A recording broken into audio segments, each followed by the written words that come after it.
Buradaki teknik elemanla beraber, elemanlarımızla birlikte sadece sokak hayvanlarını toplamıyoruz.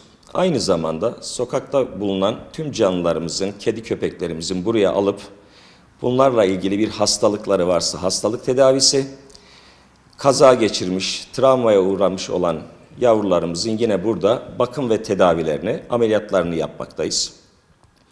Bunun haricinde gelen ihbarlar anında bir ambulansımız, bir toplama ekibimiz olmak üzere gece gündüz çalışarak bunları toplayıp buraya getirdikten sonra en kısa sürede canlılarımızı kısırlaştırmalarını yapıp bunlara mikroçip, gerekli aşılar yaptıktan sonra yaklaşık olarak 1 hafta 10 gün içerisindeki tedavilerini de tamamladıktan sonra sağlıklarına kavuşan hayvanlarımızı da tekrar aldığımız doğal ortama bırakıyoruz. Yaklaşık 3 hafta önce Diyarbakır ilimiz ofis semtimizde almış olduğumuz bir şikayet üzerine ambulansımız ve sağlık ekibimiz olay yerine gittikleri zaman burada bir köpeğimizin bir vatandaş tarafından bıçaklandığını gördüler.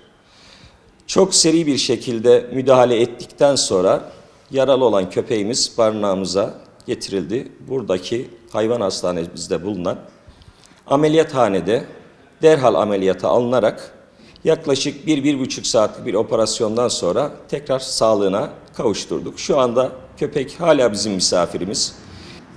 Yine Kocaköy ilçesinde Çaytepe köyünden aldığımız bir ihbar üzerine bölgeye gidilerek burada meme tümörü olan bir köpeğimiz tekrar hastanemize hızlı bir şekilde getirildikten sonra gerekli bütün analizleri, tetkikleri, biyokimyası bakıldıktan sonra ameliyata uygun olduğu kararı verildi hekimlerimiz tarafından.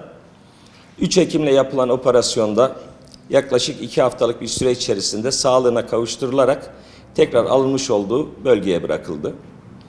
Bunun haricinde yine bir toplama sırasında sol tarafında kanamalı tümörü olan bir köpeğimiz ekibimiz tarafından alındı. Hastanemize getirildi. 3 kişilik bir ekip tarafından yapılan ameliyat sonrasında köpeğimiz sağlığına kavuştu.